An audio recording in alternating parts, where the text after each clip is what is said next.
Upon hearing Katelyn's disappearance, I was confronted with all kinds of emotions.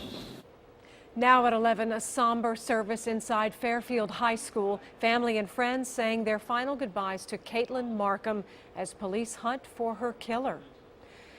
Good evening. Katelyn Markham vanished 2 years ago. Her skeletal remains found back in March in rural Indiana. Her death ruled a homicide.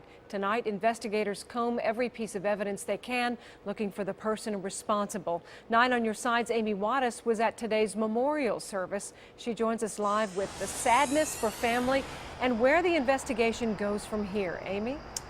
Julie, while family and friends can finally put Katelyn to rest, they tell me there won't be closure until her killer is found.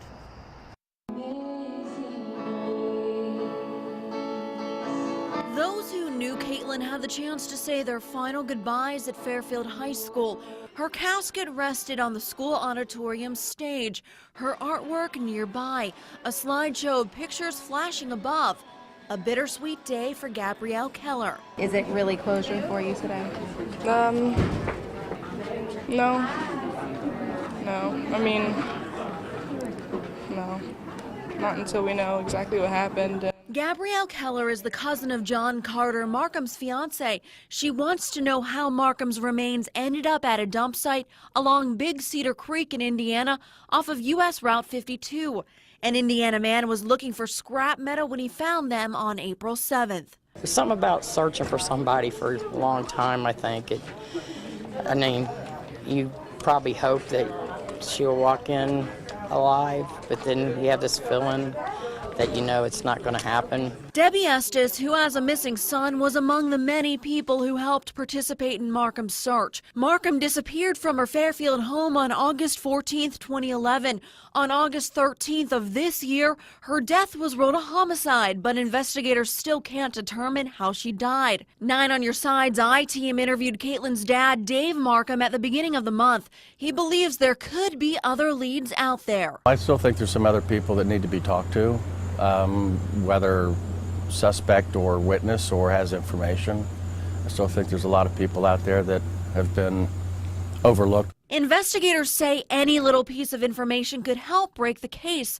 A witness or passerby may have seen something vital to bringing Markham's killer to justice.